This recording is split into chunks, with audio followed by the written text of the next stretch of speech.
Hello everyone. Biomolecules की ये part 2 video है। पार्ट 1 वीडियो में हमने बायोमोलिक्यूल का इंट्रोडक्शन वाला हिस्सा देखा था, जिसमें हमने किसी भी ऑर्गेनिज्म के अंदर मिलने वाले ऑर्गेनिक और इनऑर्गेनिक कंपाउंड्स का पता लगाया था।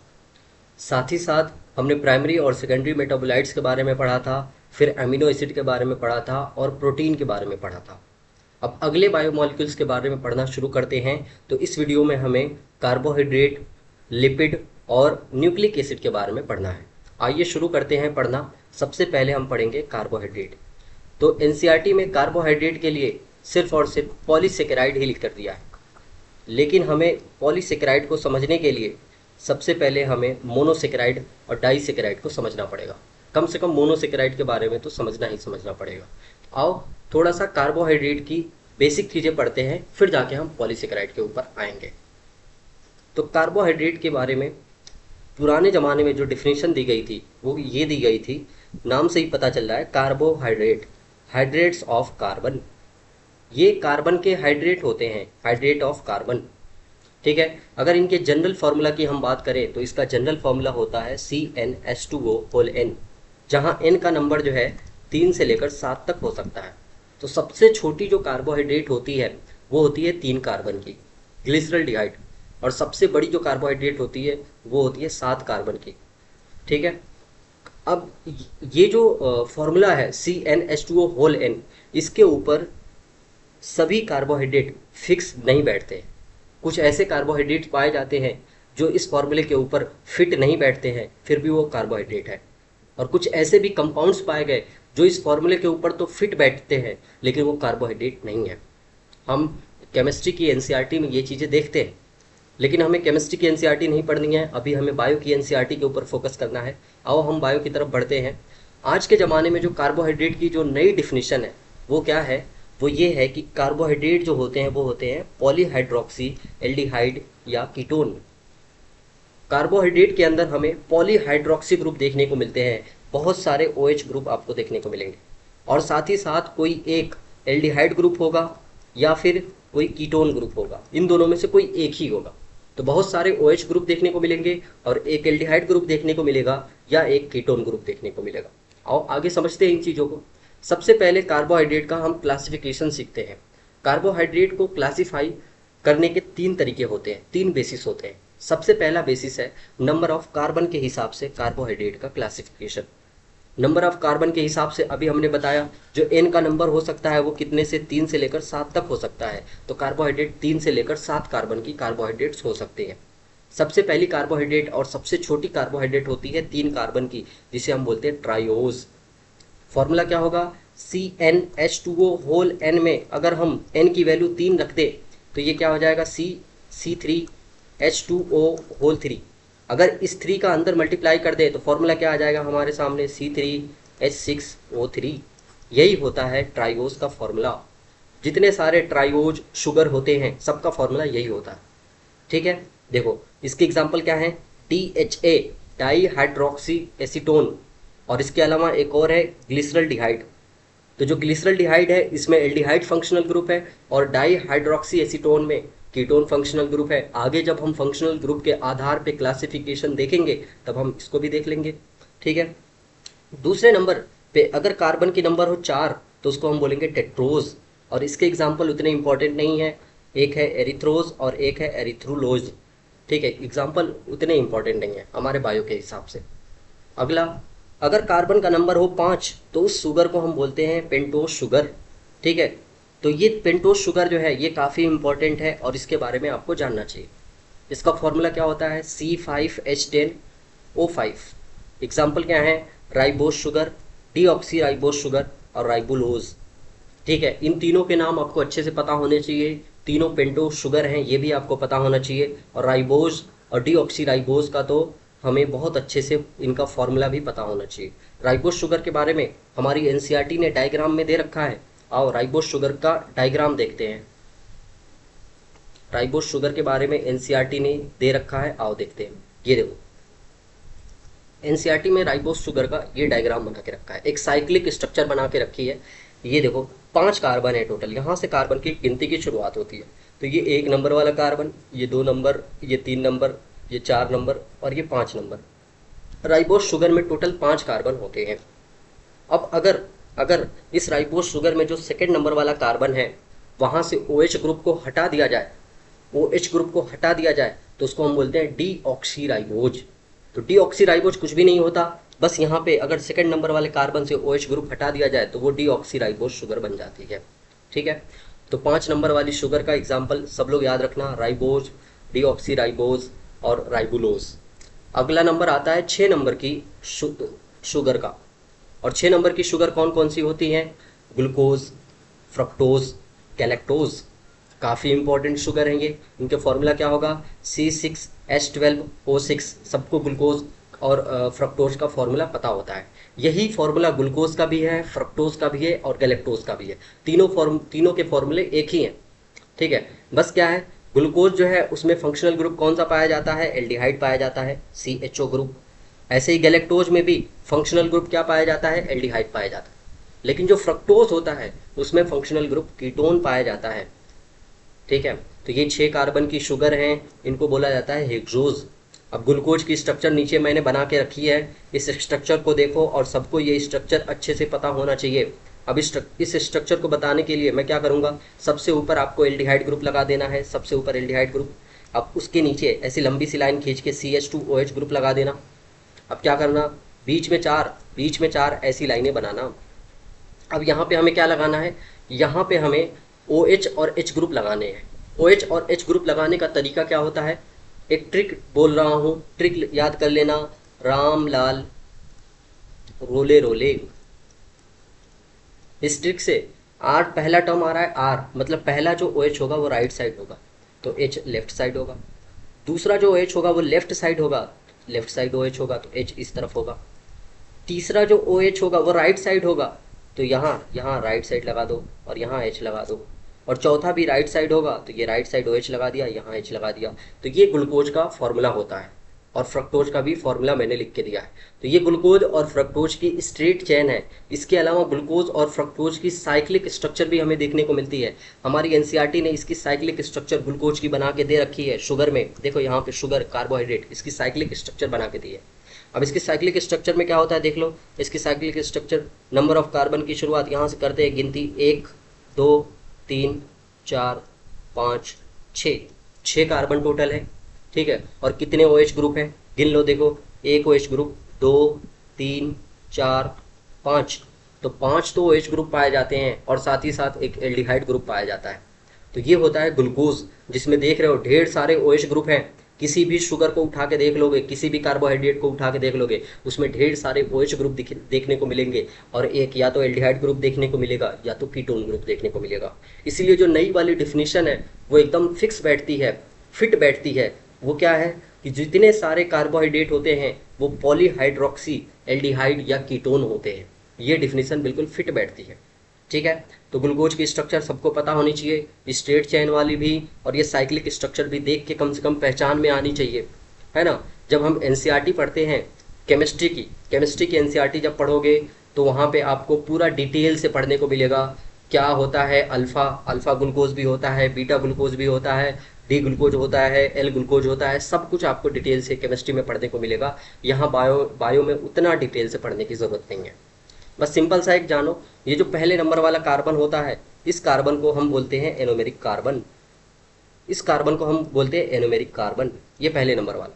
अब ये फ्री होता है, यहाँ भी देखो पहले नंबर वाला कार्बन फ्री है, किसी के साथ बॉन्डिंग नहीं कर रहा है किसी और मॉलिक्यूल के साथ, तो ये फ्री है, इसीलिए ये रिड्यूसिंग शुगर कहलाते हैं। ये फेलिंग टेस्ट दे देते हैं, बेनेडिक्ट टेस्ट दे देते हैं। इसीलिए जितने सारे जो मोनोसेकेराइड होते हैं वो सब के सब कैसे होते हैं? रिड्यूसिंग शुगर होते हैं, क्योंकि इनका एरोमेरिक कार्बन फ्री होता है। अभी हम पढ़ेंगे एनसीईआरटी आगे। तो ग्लूकोज और फ्रक्टोज की हमने स्ट्रक्चर देख ली। गैलेक्टोज की स्ट्रक्चर ग्लूकोज से ही मिलती जुलती है, ठीक है, बस थोड़ा बहुत चेंज होता है। आओ अगला नंबर, 7वें नंबर की 7 कार्बन की जो कार्बोहाइड्रेट होता है उसको हम बोलते हैं हेप्टोज, और एग्जाम्पल एक ही है, सीडोहेप्टोज। एग्जाम्पल इतना इंपॉर्टेंट नहीं है, याद रखने की कोई खास जरूरत नहीं है इसको। अब दूसरा जो बेसिस है कार्बोहाइड्रेट को क्लासिफाई करने का, वो है फंक्शनल ग्रुप के बेस पे। फंक्शनल ग्रुप के बेस पे हम इसको क्लासिफाई करते हैं। अब 2 फंक्शनल ग्रुप हो सकते हैं, या तो एल्डिहाइड हो सकता है या तो कीटोन हो सकता है। अगर फंक्शनल ग्रुप एल्डिहाइड होगा तो ऐसे शुगर को हम बोलते हैं एल्डोज, और अगर फंक्शनल ग्रुप कीटोन होगा तो उसको हम बोलते हैं कीटोज। ठीक है, एल्डिहाइड फंक्शनल ग्रुप ऐसा होता है CHO होता है, इसको मैंने ओपन करके लिखा है। और कीटोन फंक्शनल ग्रुप होता है सिंपल सा CO, जिसको मैंने ओपन करके यहाँ पे लिखा है। ऑर्गेनिक में हम डिटेल से पढ़ते हैं एल्डिहाइड कीटोन के बारे में, सब कुछ पढ़ते हैं, पूरा चैप्टर ही है इनके बारे में। ठीक है, बस आप इतना जानो कौन सी शुगर एल्डोज है और कौन सी कीटोज है। जैसे जो ग्लूकोज है वो एल्डोज शुगर होती है, राइबोज जो है एल्डोज शुगर होती है, ग्लिसरॉल्डिहाइड नाम से ही पता चल रहा है एल्डिहाइड फंक्शनल ग्रुप है, एल्डोज शुगर होती है। और ऐसे ही फ्रक्टोज हो गया, ये फ्रक्टोज कैसी शुगर होती है, कीटोज होती है। डाई हाइड्रोक्सी एसीटोन कैसी शुगर है, ये भी कीटोज शुगर है। तो बस इनका इनका जान के रखो कि इनमें कौन कौन से फंक्शनल ग्रुप पाए जाते हैं। वैसे बायो में इन फंक्शनल ग्रुप का यहाँ पे कोई काम नहीं है। ठीक है, आओ आगे बढ़ते हैं। अब तीसरा क्लासिफिकेशन जो ज़्यादा इम्पोर्टेंट है वो क्या है, on the basis of hydrolysis. जल अपघटन के आधार पर हम कार्बोहाइड्रेट को 3 हिस्से में बांटते हैं। कौन कौन से 3 हिस्से? सबसे पहला वो कार्बोहाइड्रेट जिनका कभी जल अपघटन नहीं किया जा सकता, जिनका आगे जल अपघटन नहीं किया जा सकता, इनको can not be further hydrolysed, उनको हम बोलते हैं मोनोसेकेराइड। सबसे सिंपल कार्बोहाइड्रेट यही होते हैं, मोनोसेकेराइड। ठीक है, जितने सारे मोनोसेकेराइड होते हैं, ग्लूकोज, फ्रक्टोज, गैलेक्टोज, इनका पहला नंबर का कार्बन जो होता है एनोमेरिक कार्बन फ्री होता है, केमिस्ट्री में हम पढ़ते हैं, इसीलिए हम इसको रिड्यूसिंग शुगर बोलते हैं। अगला दूसरे नंबर पे आता है ओलिगोसेकेराइड। ओलिगोसेकेराइड क्या आते हैं, ओलिगोसेकेराइड क्या होते हैं? ओलिगो मतलब होता है फ्यू, ओलिगो मतलब होता है फ्यू। तो ये जो है कुछ मोनोसेकेराइड से मिलकर बने होते हैं, और कुछ कितने, तो या तो 2 या तो 10, 2 से 10 मोनोसेकेराइड से मिलकर बने होते हैं। कौन? ओलिगोसेकेराइड। जिसमें सबसे ज़्यादा इंपॉर्टेंट ओलिगोसेकेराइड कौन होता है? डाइसेकेराइड, जो सिर्फ और सिर्फ 2 मोनोसेकेराइड से मिलकर बने होते हैं। इनके एग्जाम्पल आपको याद रखने हैं, और साथ ही साथ ये किससे किससे मिलकर बने हैं वो भी आपको याद रखना है। तो 3 एग्जाम्पल है, एक है माल्टोज, एक है लैक्टोज और एक है सुक्रोज। माल्टोज जो है वो ग्लूकोज, 2 ग्लूकोज के मॉलिक्यूल से मिलने से बनता है। लैक्टोज ग्लूकोज और गैलेक्टोज के मिलने से बनता है। ये दोनों ऐसे डाइसेकेराइड होते हैं जिनका एनोमेरिक कार्बन फ्री होता है, इसलिए ये होते हैं रिड्यूसिंग शुगर। अगला सुक्रोज। सुक्रोज जो है ग्लूकोज और फ्रक्टोज के मिलने से बनता है, और इसमें एनोमेरिक कार्बन फ्री नहीं होता है, इसीलिए सुक्रोज होता है non reducing sugar, non reducing होता है सुक्रोज। ठीक है, अब तीसरे नंबर पे बारी आती है पॉलीसेकेराइड की। पॉली मतलब बहुत, तो ये बहुत ज़्यादा, इनका जब हम हाइड्रोलाइसिस करते हैं तो हमें बहुत ज़्यादा नंबर में मोनोसेकेराइड मिलते हैं, लार्ज नंबर ऑफ मोनोसेकेराइड मिलता है जब हम किसी पॉलीसेकेराइड का हाइड्रोलाइसिस करते हैं तो। और इन्हीं पॉलीसेकेराइड के बारे में एनसीईआरटी ने सिर्फ लिख रखा है। अब ये पॉलीसेकेराइड 2 तरीके के होते हैं। कौन कौन से 2 तरीके के होते हैं? ऐसे पॉलीसेकेराइड जो सिर्फ एक ही टाइप के मोनोसेकेराइड से मिलकर बने हों, उनको हम बोलते हैं होमोपॉलीसेकेराइड। होमो मतलब सिर्फ एक ही टाइप के मोनोसेकेराइड से मिलकर बने होते हैं। इनके एग्जाम्पल बहुत ज़्यादा इंपॉर्टेंट है ना। पहला एग्जाम्पल सेलुलोज। सेलुलोज जो है किसका पॉलीमर है? ग्लूकोज का। बहुत सारे ग्लूकोज एक लीनियर रूप से अरेंज होकर सेलुलोज बनाते हैं। अब ग्लूकोज यहाँ लीनियरली अटैच है, तो जो सेलुलोज की स्ट्रक्चर होती है वो रेखीय होती है, लीनियर स्ट्रक्चर होती है, और इस लीनियर स्ट्रक्चर की वजह से आयोडीन का मॉलिक्यूल इसमें ट्रैप नहीं हो सकता, क्योंकि इनकी स्ट्रक्चर ऐसे लीनियर होती है। अब इस लीनियर स्ट्रक्चर में आयोडीन का मॉलिक्यूल ट्रैप ही नहीं हो पाता। अब ट्रैप ना होने की वजह से ये क्या होता है, सेलुलोज वो आयोडीन टेस्ट नहीं देता है। कहाँ कहाँ ये सेलुलोज पाया जाता है? तो ये सेलुलोज प्लांट की सेल वॉल में पाया जाता है, हम एनसीईआरटी में पढ़ेंगे भी। इसके अलावा जो कागज़ जिसके ऊपर हम लिखते हैं, अखबार, पेपर, उसमें भी ये सेलुलोज का ही वो बना होता है। सबको मालूम है जो कागज़ बनता है वो पेड़ से ही बनता है, और पेड़ की जो सेल वॉल होती है उसमें, प्लांट की जो सेल वॉल होती है उसमें क्या पाया जाता है? सेलुलोज पाया जाता है। और तीसरे नंबर पे कॉटन। एनसीईआरटी ने 3 एग्जाम्पल लिख के रखा है, कॉटन, रुई। ठीक है, ये सेलुलोज के बारे में लिख रखा है। अगला स्टार्च। स्टार्च जो है ये भी ग्लूकोज का ही पॉलीमर है। बहुत सारे ग्लूकोज मिलकर क्या बनाते हैं? स्टार्च बनाते हैं। पर फर्क है, सेलुलोज भी स्टार्च से ही बना है, सेलुलोज भी ग्लूकोज से ही बना है, और स्टार्च भी ग्लूकोज का ही पॉलीमर है। फ़र्क क्या है, जो स्टार्च है उसकी जो संरचना होती है वो ब्रांच स्ट्रक्चर हमें देखने को मिलती है, बहुत सारी ब्रांचिंग पाई जाती है इसकी संरचना में, ब्रांचिंग देखने को मिलती है। और इसी ब्रांचिंग की वजह से इसकी स्ट्रक्चर हेलिकल हो जाती है, कुंडली नुमा हो जाती है। और इन्हीं कुंडली नुमा स्ट्रक्चर की वजह से इसमें आयोडीन का जो मॉलिक्यूल हो जाता है वो ट्रैप हो जाता है, और इस तरीके से स्टार्च जो है आयोडीन टेस्ट देता है। अब स्टार्च कहाँ पाया जाता है, तो सबको पता है स्टार्च जो है प्लांट के अंदर स्टोर फूड का काम करता है। पादप अपना भोजन स्टार्च के रूप में संचित करते हैं। ठीक है, अब अगले नंबर का पॉलीसेकेराइड वो कौन सा है, ग्लाइकोजन। ग्लाइकोजन भी ग्लूकोज का ही पॉलीमर है, और जैसी स्ट्रक्चर स्टार्च की होती है वैसी स्ट्रक्चर ग्लाइकोजन की भी होती है। हाईली ब्रांच स्ट्रक्चर होता है, हाईली ब्रांच स्ट्रक्चर होता है कौन, ग्लाइकोजन। और इसकी स्ट्रक्चर हमें एनसीईआरटी ने बना के भी दिखाई है, एनसीईआरटी ने ग्लाइकोजन की स्ट्रक्चर बना के भी दिखाई है। देखो ग्लाइकोजन की स्ट्रक्चर एनसीईआरटी ने कैसी बना के दिखाई है, ये रहा ग्लाइकोजन और इसकी स्ट्रक्चर देख लो। ये ग्लाइकोजन के अंश का चित्रात्मक प्रदर्शन देख लो, ये ग्लाइकोजन का चित्रात्मक प्रदर्शन है। देख लो कितनी ब्रांच स्ट्रक्चर है, ऐसी संरचना है, ये सीधा सा, फिर इसमें ब्रांच निकली, फिर ऐसे इसमें से ब्रांच निकलती है। देखो देखो कैसे ब्रांच निकली हुई है, ये सीधी सी संरचना, इसमें से ब्रांच निकली, फिर इसमें से ब्रांच निकली, फिर इसमें से ब्रांच निकली। ये देखो, ये पीछे से देखो, ये इसमें, फिर इसमें से ब्रांच, फिर इसमें से ब्रांच। तो ऐसे ब्रांच की तरह स्ट्रक्चर होता है कौन, ग्लाइकोजन। तो ग्लाइकोजन में भी आयोडीन के मॉलिक्यूल ट्रैप हो जाते हैं, इसलिए ये भी आयोडीन टेस्ट दे सकता है। पर हमारी एनसीईआरटी ने सिर्फ स्टार्च और सेलुलोज के बारे में ही लिखा है कि सेलुलोज ग्लाइकोजन टेस्ट नहीं देता और स्टार्च ग्लाइकोजन टेस्ट देता है। अभी एनसीईआरटी रेटिंग करेंगे, और थोड़ा सा बचा हुआ है, पढ़ लेते हैं। और अगला जो पॉलीसेकेराइड है वो है इनुलिन। अब ये इनुलिन किसका पॉलीमर होता है, तो ये फ्रक्टोज का पॉलीमर होता है। बहुत सारे फ्रक्टोज मिलकर इनुलिन बनाते हैं, और काम किस में आता है, तो इनुलिन का बहुत फेमस काम है जीएफआर का मेजरमेंट करने के काम में आता है। ग्लाइकोजन का काम मैं बताना भूल गया, ग्लाइकोजन का काम होता है ये एनिमल के अंदर फूड स्टोर का काम करता है। एनिमल के अंदर जो फूड स्टोर होता है वो ग्लाइकोजन के फॉर्म में होता है, और कहाँ स्टोर होता है, हमारे लीवर के अंदर स्टोर होता है, लीवर में। ठीक है, लीवर में। इसीलिए इसको, चूंकि प्लांट में फूड किस रूप में स्टोर होता था, स्टार्च के रूप में। एनिमल के अंदर किस रूप में हो रहा है, ग्लाइकोजन के रूप में। तो इसीलिए ग्लाइकोजन को हम एनिमल स्टार्च भी बोल सकते हैं, ये एनिमल का स्टार्च है कौन, ग्लाइकोजन। और लास्ट होमोपॉलीसेकेराइड कौन है, काइटिन। काइटिन किसका पॉलीमर होता है, तो एन एसिटाइल ग्लूकोसामीन। शॉर्ट में इसको क्या बोलते हैं, NAG, नाग बोलते हैं, एन एसिटाइल ग्लूकोसामीन। इसी का पॉलीमर कौन होता है, काइटिन। और ये कहाँ पाया जाता है, तो आर्थ्रोपोड के एक्सोस्केलेटन में पाया जाता है। जो आर्थ्रोपोड होते हैं जैसे मच्छर, मक्खी, इनका जो एक्सोस्केलेटन होता है, बाह्य कंकाल होता है, वहाँ पे ये काइटिन हमें देखने को मिलता है।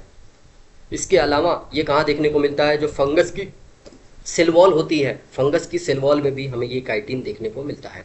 आओ एनसीईआरटी रीड करते हैं पहले पॉलीसेकेराइड की।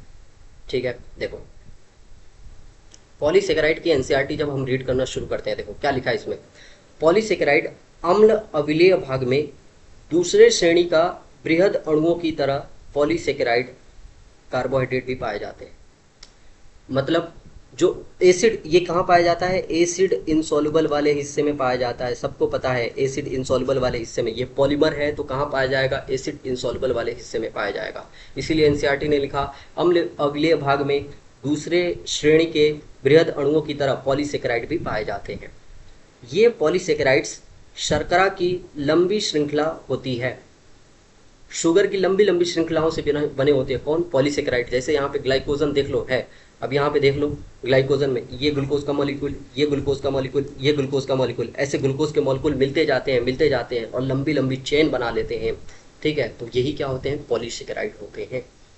आगे, यह श्रृंखला सूत्र की तरह कपास के रेशे विभिन्न प्रकार एकल सेकेराइड से मिलकर बने होते हैं।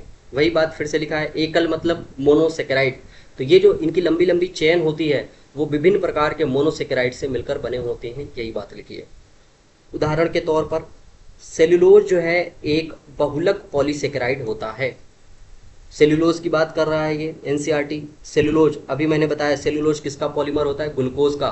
तो यहाँ पे वही बात लिखा है, सेलुलोज एक पॉलीमर है, ठीक है, जो एक एक प्रकार के मोनोसेकेराइड जैसे ग्लूकोज का बना होता है।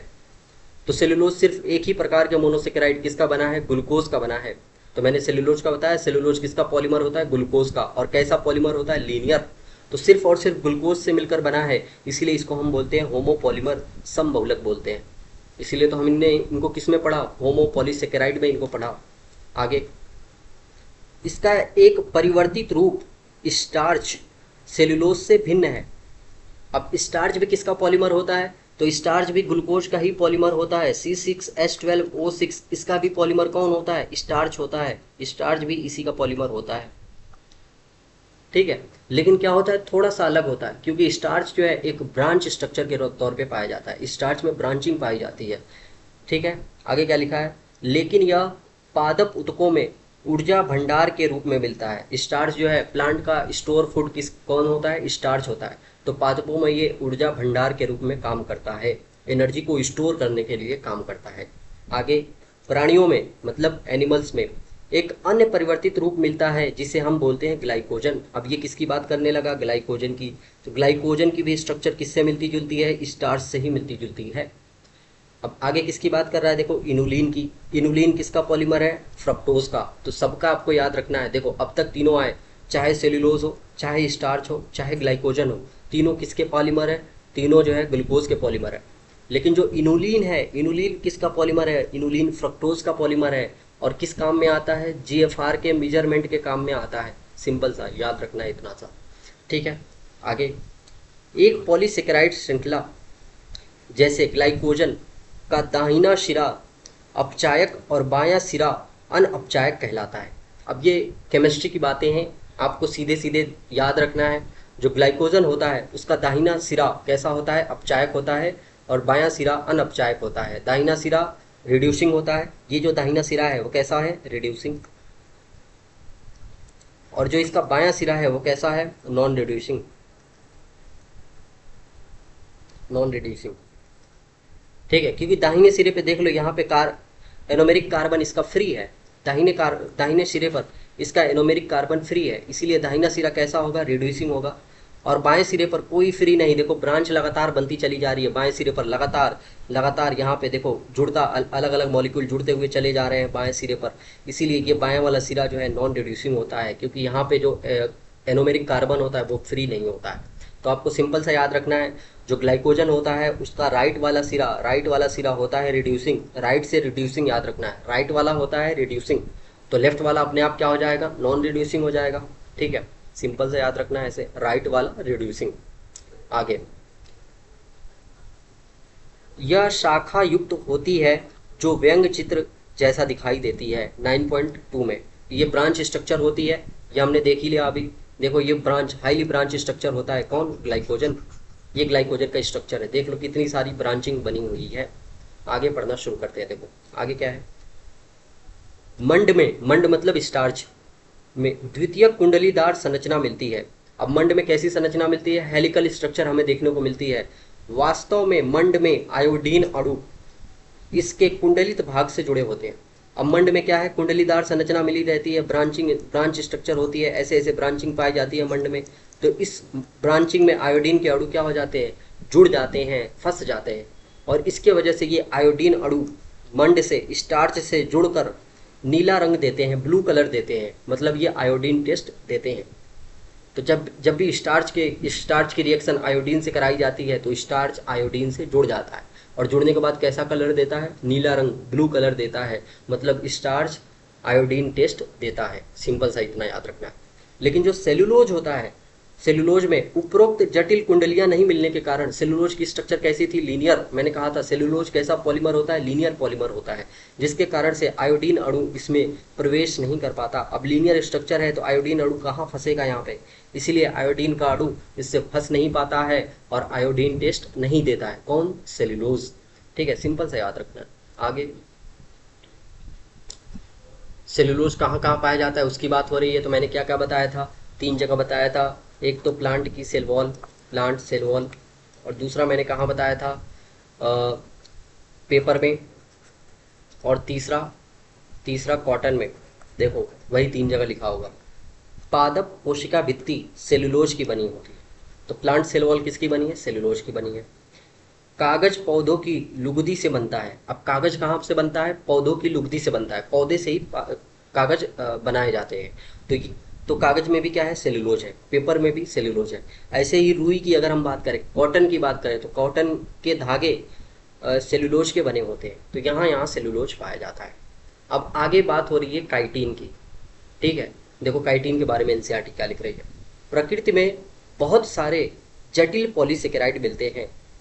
ये अमीनो शर्करा, अमीनो शुगर व रासायनिक रूप से परिवर्तित शुगर जैसे ग्लूकोसामीन, एन एसिटाइल ग्लूकोसामीन, इनसे बने होते हैं। तो जो काइटिन होता है वो किसका बना होता है? एन एसिटाइल ग्लूकोसामीन का बना होता है। सिंपल सा याद रखना है। से मिलकर बने होते हैं। जैसे जैसे आर्थ्रोपोडा के बाह्य कंकाल में जटिल सेकेराइड काइटिन से बने होते हैं। तो आर्थ्रोपोडा के जो बाह्य कंकाल होता है, एक्सोस्केलेटन ऑफ आर्थ्रोपोड, किसका बना होता है? काइटिन का बना होता है। इसके अलावा जो फंगस की सेल वॉल होती है वो किसकी बनी होती है? काइटिन की बनी होती है। जब हम डाइवर्सिटी में फंगस वाला चैप्टर पढ़ते हैं तो वहाँ पे ये चीज़ आती है, फंगस की सेल वॉल किसकी बनी होती है? काइटिन की। तो जैसे आपने सेलुलोज में याद रखा कि प्लांट की सेल वॉल सेलुलोज की बनी है, पेपर सेलुलोज का बना है, कॉटन सेलुलोज की बनी है, वैसे ही आपको याद रखना है जो काइटिन होती है वो कहाँ कहाँ पाई जाती है? तो आर्थ्रोपोड के बाह्य कंकाल में। इसके अलावा जो फंगस होते हैं, कवक, कवक की जो कोशिका भित्ति होती है वो काइटिन की बनी होती है। ये याद रखना है। अब ये जटिल पॉलीसेकेराइड अधिकतर समबहुलक होते हैं। ज़्यादातर पॉलीसेकेराइड हमने क्या पढ़ा है? समबहुलक ही पढ़ा है। जितने पॉलीसेकेराइड अब तक हमने पढ़े हैं, चाहे सेलुलोज हो, चाहे स्टार्च हो, चाहे ग्लाइकोजन हो, और चाहे ये काइटिन हो, सब के सब हमने क्या पढ़ा? समबहुलक पढ़ा। और एक इनुलिन आता है जो फ्रक्टोज का बहुलक होता है। तो ज़्यादातर तो ग्लूकोज के बहुलक थे। ग्लूकोज के बहुलक कौन कौन थे? Cellulose, starch, glycogen. फ्रक्टोज का बहुलक कौन आया था? इनुलिन। और एन एसिटाइल ग्लूकोसामिन का पॉलीमर कौन है? तो काइटिन। सिंपल सा याद रखना है। ठीक है, अब कुछ कुछ हेट्रोपॉलीसेकेराइड के बारे में भी हम पढ़ लेते हैं। वैसे तो एनसीईआरटी में नहीं है, पर हम अलग अलग जब चैप्टर्स पढ़ते हैं तो उनमें उनके नाम आ जाते हैं। तो चूंकि हम बायोमोलिक्यूल पढ़ रहे हैं तो थोड़ा थोड़ा उनके बारे में भी जानकारी ले लेते हैं। आओ हेट्रोपॉलीसेकेराइड के बारे में थोड़ा सा पढ़ लेते हैं। एनसीईआरटी में नहीं दे रखा है, पर अलग अलग चैप्टर्स में दे रखे हैं। पहला, पेप्टाइडोग्लाइकॉन। ये एक हेट्रोपॉलीसेकेराइड होता है जो दो अलग अलग मोनोसेकेराइड के पॉलीमर होते हैं। जैसे जो पेप्टाइडोग्लाइकॉन होता है वो नाग और नाम से मिलकर बना होता है। ये नाग और नाम क्या होते हैं? नाग तो अभी हमने पढ़ा, एन एसिटाइल ग्लूकोसामिन, और ये नाम क्या होता है? N acetyl muramic acid. तो इन दोनों से, नाग और नाम से कौन मिलकर बना है? पेप्टाइडोग्लाइकॉन बना है। और ये कहाँ पाया जाता है? तो जो बैक्टीरिया होते हैं, जीवाणु, उनकी जो कोशिका भित्ति होती है वो पेप्टाइडोग्लाइकन की बनी होती है। ठीक है, ये याद रखना है। इसके अलावा हम और कौन सा हेट्रोपॉलीसेकेराइड पढ़ते हैं? Hyaluronic acid. ये जो होते हैं वो लुब्रिकेंट का काम करते हैं, चिपकाने का काम करते हैं, इसीलिए इनको हम एनिमल सीमेंट भी बोलते हैं। एनिमल सीमेंट का काम चिपकाने का काम करते हैं, दो सेल को चिपकाने का काम करते हैं। जैसे कि हमारे स्केलेटल सिस्टम में पाए जाते हैं। ठीक है, हड्डियों के बीच में पाए जाते हैं, उनको जोड़ने का काम करते हैं, चिपकाने का काम करते हैं। तो ये हाइलोरोनिक एसिड होते हैं। अगला, तीसरे नंबर पे आता है हिपैरिन। अब ये हिपैरिन क्या होता है? तो हिपैरिन जो है एंटी कोगुलेंट ऑफ ब्लड होता है। हमारे ब्लड के अंदर हिपैरिन पाया जाता है, तभी तो हमारा ब्लड हमारे वेसल्स के अंदर, हमारी वाहिनियों के अंदर क्लॉट नहीं करता, आर्टरीज और वेन के अंदर क्लॉट नहीं करता। किसकी वजह से? हिपैरिन की वजह से। तो ये नेचुरल एंटीकोगुलेंट होता है जो हमारे ब्लड में पाया जाता है, इसीलिए हमारा ब्लड क्लॉट नहीं करता। और ये क्या है? हेट्रोपॉलीसेकेराइड है। इसके अलावा हम पैक्टीन के बारे में पढ़ते हैं। प्लांट की सेल वॉल जो है पैक्टीन की बनी होती है। हम जब सेल वाला चैप्टर पढ़ते हैं तो वहाँ पे हमने प्लांट के सेल वॉल में 4 अलग अलग नाम पढ़े थे: सेल्यूलोज, हेमीसेल्यूलोज, पैक्टीन, लिग्निन। ये चारों नाम पढ़े थे। तो पैक्टीन क्या है? हेट्रोपॉलीसेकेराइड है। और लास्ट में एक आता है हेमीसेल्यूलोज। ठीक है, हेमीसेल्यूलोज भी कहाँ पाया जाता है? प्लांट की सेल वॉल में पाया जाता है। तो प्लांट की cell wall cellulose, hemicellulose, pectin और लिग्निन, इन सब की मिलकर बनी होती है। तो आपको याद रखना है। ठीक है, सेल्यूलोज क्या है? सेल्यूलोज तो होमोपॉलीसेकेराइड है, पर पैक्टीन और हेमीसेल्यूलोज क्या है? हेट्रोपॉलीसेकेराइड है। तो ये कुछ हेट्रोपॉलीसेकेराइड है जिनके बारे में आपको जानकारी रखनी है। तो यहाँ ये था सब कुछ पॉलीसेकेराइड के बारे में। तो यहाँ तक हमने पढ़ लिया। अब आओ अब हम चलते हैं लिपिड के बारे में पढ़ने। लिपिड जो हमने पीछे छोड़ा हुआ है उसके बारे में पढ़ना शुरू करते हैं।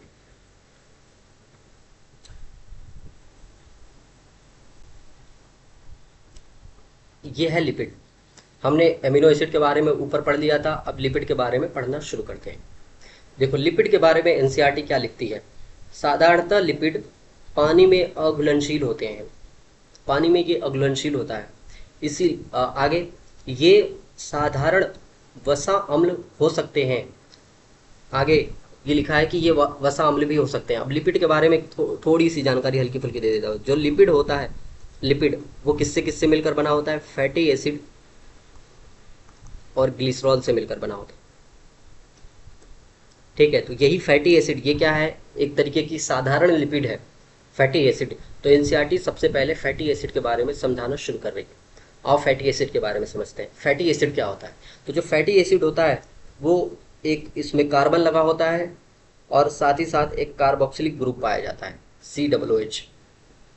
ठीक है, देखो एनसीईआरटी लिखती है वसा अम्ल में एक कार्बोक्सिलिक समूह होता है जो एक आर समूह से जुड़ा होता है। ये आर समूह से एक कार्बोक्सिलिक समूह जुड़ा है। अब आर समूह क्या होता है, तो आर समूह का मतलब कार्बन। हम ऑर्गेनिक केमिस्ट्री में पढ़ते हैं, आर आर लिख दिया जाए कहीं, मतलब क्या है, कार्बन, अलग अलग नंबर ऑफ कार्बन। ठीक है, देखो क्या है यहाँ पे, आर समूह का मतलब आर समूह मेथिल हो सकता है, आर समूह एक कार्बन का हो सकता है मेथिल, आर समूह दो कार्बन का हो सकता है एथिल C2H5, आर समूह इससे भी उच्च उच्च संख्या वाले समूह हो सकते हैं। और कहाँ से कहाँ तक हो सकते हैं, 1 से लेकर 19 कार्बन तक हो सकते हैं आर समूह में। तो आर समूह में जो कार्बन का नंबर है वो कितना हो सकता है, 1 से 19 कार्बन हो सकते हैं। किसमें, आर समूह में। आर समूह में 1 से लेकर 19 कार्बन। तो बताओ, एक कार्बन है कार्बोक्सिलिक एसिड में और 1 से लेकर 19 कार्बन कहाँ हो सकते हैं, आर समूह में। तो टोटल अगर हम फैटी एसिड की बात करें तो एक फैटी एसिड में टोटल कितने कार्बन हो सकते हैं, तो एक फैटी एसिड मिनिमम 2 कार्बन की हो सकती है और मैक्सिमम 20 कार्बन की हो सकती है। कौन, फैटी एसिड। आओ कुछ एग्जाम्पल फैटी एसिड के यहाँ पे लिखे हैं जिसके बारे में हम पढ़ते हैं। जैसे देखो, उदाहरण के तौर पे पाल्मिटिक अम्ल में कार्बोक्सिलिक कार्बन के सहित 16 कार्बन हमें मिलते हैं। जो पाल्मिटिक एसिड होती है, काफ़ी फेमस एग्जाम्पल है और इस एग्जाम्पल को आपको याद रखना है। कौन सा एसिड, पाल्मिटिक एसिड। इसमें कार्बोक्सिलिक कार्बन के सहित 16 कार्बन होते हैं। मतलब ये वाला कार्बन, कार्बोक्सिलिक कार्बन जोड़ के कितने कार्बन होते हैं, टोटल 16 कार्बन होते हैं। देख लो, एनसीईआरटी ने इसका चित्र भी दे रखा है, डायग्राम भी दे रखा है। अब ये देखो, पाल्मिटिक अम्ल, पाल्मिटिक एसिड है ना, पाल्मिटिक एसिड ये जो है एक फैटी एसिड है जिसमें टोटल कितने कार्बन होते हैं, 16 कार्बन होते हैं, 16 कार्बन होते हैं। देखो ये कार्बन नंबर पहला और यहाँ पे देखो ये 14 कार्बन है और ये एक कार्बन है। तो 1 और 14 15 और ये एक 16, टोटल 16 कार्बन हो गए। तो पाल्मिटिक एसिड में टोटल 16 कार्बन होते हैं। तो यहाँ जो आर ग्रुप होता है वो 15 कार्बन वाला होता है।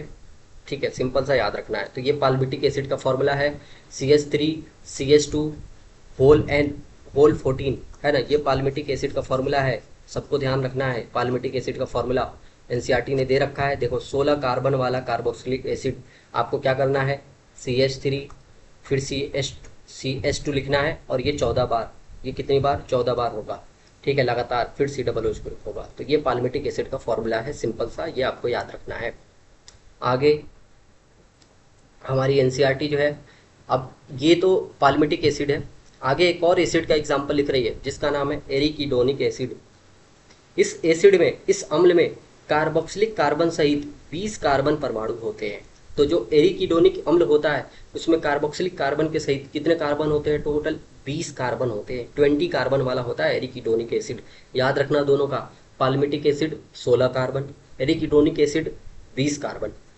अब जो फैटी एसिड होते हैं वो दो अलग अलग टाइप के होते हैं। एक ऐसा फैटी एसिड जिसमें सिर्फ कार्बन और कार्बन के बीच में सिंगल बॉन्ड पाया जाता है, उसको हम बोलते हैं सैचुरेटेड फैटी एसिड, संतृप्त वसा अम्ल। और ऐसा फैटी एसिड जिसमें कार्बन और कार्बन के बीच में हमें डबल बॉन्ड देखने को मिलता है, उसको हम बोलते हैं अनसैचुरेटेड फैटी एसिड।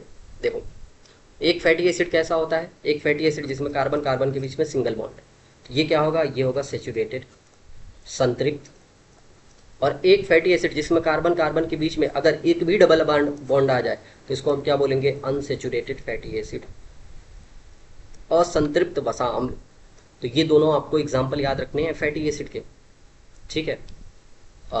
सेचुरेटेड और अनसेचुरेटेड। देखो एनसीईआरटी लिखती है वसा अम्ल संतृप्त हो सकता है बिना द्विक आबंध का, या फिर बिना द्विक आबंध मतलब बिना डबल बॉन्ड का। तो जहां डबल बॉन्ड नहीं होगा वो क्या होगा, सेचुरेटेड, संतृप्त। या फिर कैसा हो सकता है, असंतृप्त हो सकता है, जहां पे एक डबल बॉन्ड आ सकता है या फिर एक से अधिक डबल बॉन्ड आ सकता है, इस तरीके के आ सकते हैं। अब कौन संतृप्त है, ये दो एग्जाम्पल हमारे सामने फैटी एसिड के दे रखे हैं। आप पूछोगे सर कौन सा इसमें से संतृप्त है और कौन सा असंतृप्त है, तो मैं बता देता हूँ। जो पाल्मिटिक एसिड है, पाल्मिटिक एसिड वो होता है संतृप्त, सेचुरेटेड। हम देखा है पाल्मिटिक एसिड को, पाल्मिटिक एसिड कैसा है, संतृप्त है। पाल्मिटिक एसिड वो कैसा है, सेचुरेटेड है, ठीक। और ये जो एरिकिडोनिक एसिड लिखा है ये कैसा होता है, एरिकिडोनिक एसिड होता है अनसेचुरेटेड, अनसेचुरेटेड। इसमें कार्बन और कार्बन के बीच में 4 डबल बॉन्ड आते हैं, 4 डबल बॉन्ड। तो यहाँ 4 डबल बॉन्ड आता है, डीबी डबल बॉन्ड। और 4 डबल बॉन्ड की वजह से एक नहीं 4 डबल बॉन्ड है, इसीलिए हम लिखते हैं इसको पॉली अनसेचुरेटेड फैटी एसिड। मतलब बहुत सारा अनसेचुरेशन यहाँ देखने को मिलता है, इसीलिए पॉली अनसेचुरेटेड फैटी एसिड इसको हम बोलते हैं। किसको, एरिकिडोनिक एसिड को। तो याद रखना, मैंने अपने नोट्स में भी दे रखा है, नोट्स में भी दे रखा है। फैटी एसिड दो तरीके के, सेचुरेटेड, अनसेचुरेटेड। सेचुरेटेड का मतलब कार्बन कार्बन के बीच में सिंगल बॉन्ड, एग्जाम्पल है पाल्मिटिक एसिड 16 कार्बन वाला। अनसेचुरेटेड का मतलब कार्बन कार्बन के बीच में डबल बॉन्ड आ जाए अगर तो इसका एग्जाम्पल कौन है, एरिकिडोनिक एसिड। कितने टोटल बॉन्ड है, 4 डबल बॉन्ड है, इसीलिए इसको हम पॉली अनसेचुरेटेड फैटी एसिड भी कहते हैं। अब अगले टाइप का फैटी एसिड, तो एक तो साधारण, एक सिंपल फैट हमने कौन सी पढ़ ली, फैटी एसिड। अब दूसरे नंबर की हम पढ़ना शुरू करते हैं। दूसरे नंबर की जो साधारण लिपिड है वो है ग्लिसरॉल। अब ये ग्लिसरॉल क्या होती है, ग्लिसरॉल को हम ट्राई हाइड्रोक्सी प्रोपेन भी कहते हैं। इसकी स्ट्रक्चर देखो, इसकी स्ट्रक्चर एनसीईआरटी ने बना के रखी है। ग्लिसरॉल की स्ट्रक्चर ये रहा हमारे सामने ग्लिसरॉल। अब इस ग्लिसरॉल की स्ट्रक्चर को ध्यान से देखो, क्या इसमें 3 OH ग्रुप है, 3 कार्बन है और 3 OH ग्रुप है। 1 कार्बन, 2 कार्बन, 3 कार्बन, 3 कार्बन है और टोटल 3 OH ग्रुप है, ठीक है। तो इसको हम और दूसरा नाम आईयूपीएसी नाम क्या दे सकते हैं, try hydroxy propane. 3 hydroxy group लगे हैं और 3 कार्बन को हम प्रोपेन बोलते हैं, तो इसीलिए इसका दूसरा नाम क्या हो सकता है, ट्राई हाइड्रोक्सी प्रोपेन। ये इसका दूसरा नाम हो सकता है ग्लिसरॉल का। तो ग्लिसरॉल की स्ट्रक्चर सब लोग याद रखना है ना, कैसी स्ट्रक्चर है यहाँ पे देख लो। और ग्लिसरॉल की स्ट्रक्चर जो भी यहाँ पे डायग्राम या फॉर्मूले क्या स्ट्रक्चर दे रखी है सबको आपको याद रखना है, बहुत इंपॉर्टेंट है, ठीक है। CH2 तीन कार्बन बना देना और उससे एक एक OH जोड़ देना, सिंपल सा ऐसे, ठीक है। अब आगे बढ़ते हैं। अब आगे हमने फैटी एसिड के बारे में पढ़ लिया, ग्लिसरॉल के बारे में पढ़ लिया। अब बहुत सारे ऐसे लिपिड होते हैं जहाँ पे फैटी एसिड और ग्लिसरॉल दोनों मिलते हैं। देखो एनसीईआरटी क्या लिखती है, बहुत सारे लिपिड्स में ग्लिसरॉल और वसा अम्ल दोनों मिलते हैं, ग्लिसरॉल और फैटी एसिड दोनों मिलते हैं। यहाँ पर वसा अम्ल ग्लिसरॉल से एस्टरीकृत होता है और मोनोग्लिसरॉइड, डाईग्लिसरॉइड और ट्राईग्लिसरॉइड बना सकता है। क्या मतलब है इसका, देखो समझाता हूँ। आप देखो लिपिड के बारे में हल्की फुल्की शॉर्ट नोट बना के रखी है मैंने। लिपिड जो है एसिड इनसॉल्युबल वाले पूल में पाया जाता है, लेकिन ये पॉलीमर नहीं है। पॉलीमर नहीं है क्योंकि इसका मॉलिक्यूलर वेट 800 डाल्टन से कम होता है और ये वाटर में इनसॉल्युबल होता है, इसीलिए एसिड इनसॉल्युबल पूल में पाया जाता है। और साथ ही साथ ये वाटर में तो इनसॉल्युबल है, लेकिन ऑर्गेनिक सॉल्वेंट में, कार्बनिक विलायकों में सॉल्युबल होता है। जैसे कार्बनिक विलायक कौन कौन से हैं, एल्कोहल और एसीटोन, इसमें क्या ये घुलनशील होता है, ठीक है।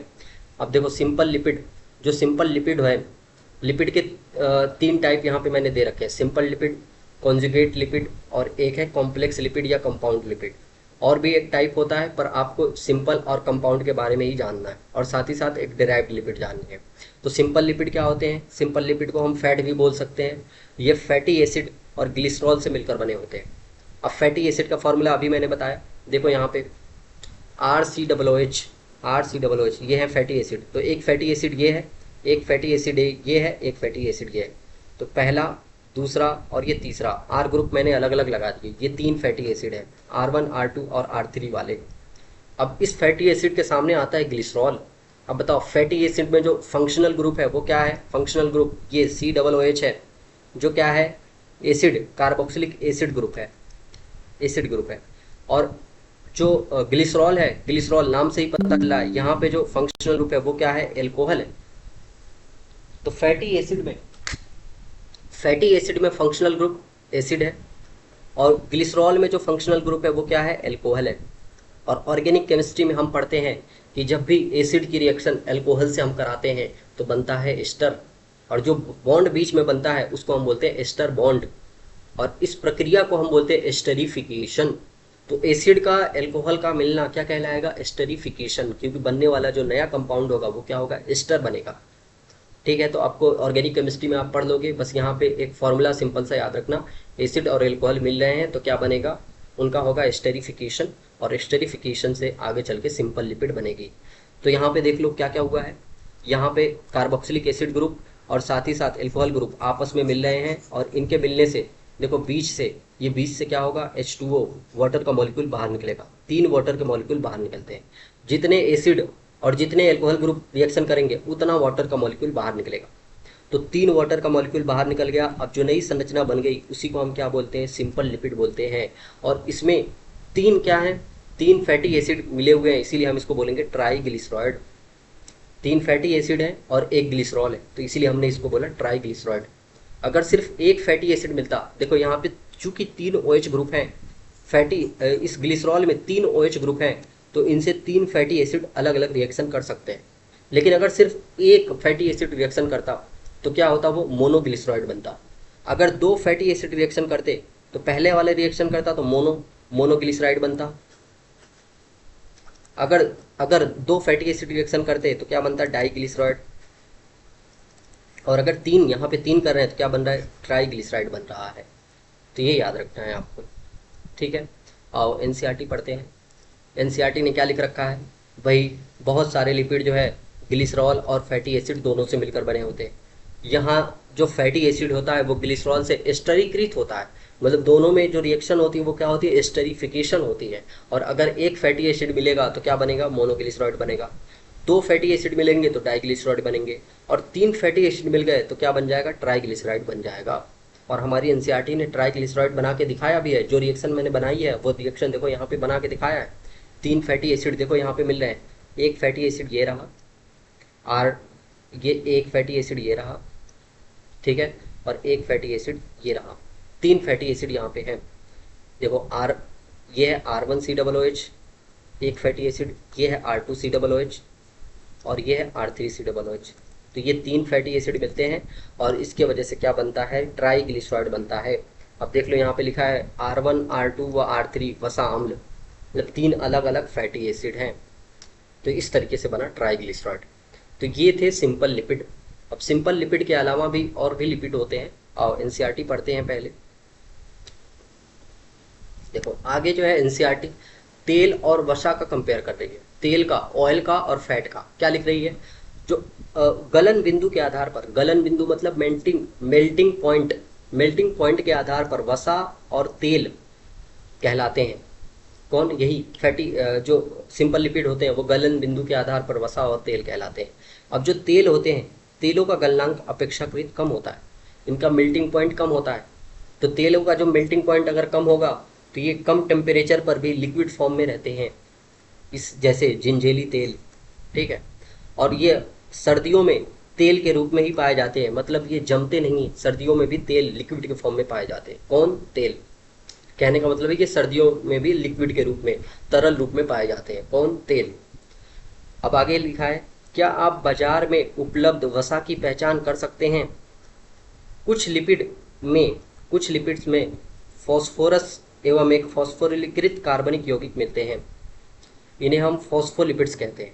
क्या लिखा है? कुछ ऐसे लिपिड होते हैं, इससे पहले सिंपल लिपिड के बारे में लिख रखा है। अब जो है यहाँ से जो कुछ ऐसे लिपिड लिख रहा है, ये कंपाउंड लिपिड की बात कर रहा है, कॉम्प्लेक्स लिपिड की बात कर रहा है, जहाँ पे फैटी एसिड और ग्लिसरॉल के अलावा अन्य भी फंक्शनल ग्रुप हमें देखने को मिलते हैं। वो क्या देखने को मिलते हैं, आओ देखो नोट्स से पढ़ते हैं। देखो कंपाउंड लिपिड, कंपाउंड लिपिड में एक हम पढ़ेंगे फॉस्फोलिपिड के बारे में। जैसे देखो फॉस्फोलिपिड में फैटी एसिड, ग्लिसरॉल, इसके अलावा और क्या क्या पाया जाता है, फॉस्फेट पाया जाता है, और इसके अलावा नाइट्रोजन बेस भी पाया जाता है। तो ये चार अलग अलग चीज़ें पाई जाती हैं फैट फॉस्फोलिपिड में। देख लो फैटी सिंपल लिपिड में क्या पाया जाता है, सिर्फ फैटी एसिड और ग्लिसरॉल। उसके अलावा अगर कोई और फंक्शनल ग्रुप पाया जाए तो उसी को हम बोलते हैं कंपाउंड लिपिड, कॉम्प्लेक्स लिपिड। और कॉम्प्लेक्स लिपिड का सबसे फेमस एग्जाम्पल है फॉस्फोलिपिड। और फॉस्फोलिपिड में भी एक एग्जाम्पल हमारे एनसीईआरटी ने दे रखा है लेसिथिन का, जो हमारी पाई जाती है सेल मेम्ब्रेन में। और दूसरा एग्जाम्पल एनसीईआरटी ने वैसे तो नाम नहीं लिख रखा, लेकिन सिंपल सा बोल रखा है कि हमारे नर्वस सिस्टम में भी कुछ कॉम्प्लेक्स लिपिड पाई जाती हैं, और उनका नाम मैंने लिख दिया यहाँ पे सिफेलिन। आओ एनसीईआरटी पढ़ते हैं, अभी कुछ समझ में आ जाएगा। देखो देखो कॉम्प्लेक्स फैटी एसिड के बारे में, कॉम्प्लेक्स लिपिड के बारे में एनसीईआरटी लिखना शुरू करती है। क्या लिख रही है, कुछ लिपिड्स में फॉस्फोरस एवं एक फॉस्फोरिलीकृत कार्बनिक यौगिक मिलता है। अब कुछ लिपिड में एनसीईआरटी लिख रही है कुछ लिपिड के अंदर फैटी एसिड और ग्लिसरॉल के अलावा और क्या हमें देखने को मिलता है, फॉस्फोरस हमें देखने को मिलता है। मतलब वही बोल रही है, फॉस्फेट हमें देखने को मिलता है। ठीक है, ऐसे ही लिपिड को हम बोलते हैं फॉस्फोलिपिड, जो कोशिका झिल्ली में मिलते हैं, जैसे लेसिथिन। लेसिथिन और ये कहाँ पाए जाते हैं, कोशिका झिल्ली में पाए जाते हैं। अब इसका डायग्राम एनसीईआरटी ने बना के रखा है। देखो नीचे ही एनसीईआरटी ने इसका डायग्राम बना के रखा है। ये रहा फॉस्फोलिपिड लेसिथिन। अब इस फॉस्फोलिपिड में देखो ये ट्राईग्लिसराइड तो पाया ही पाया जाता है, जो यहाँ पे मैंने ट्राईग्लिसराइड बना के दिखाया। ये ट्राईग्लिसराइड, फैटी एसिड और ग्लिसरॉल तो पाया ही पाया जाता है यहाँ पे। ये पूरी स्ट्रक्चर तो पाई ही जाती है, देख लो ये पूरी स्ट्रक्चर तो पाई ही पाई जाती है।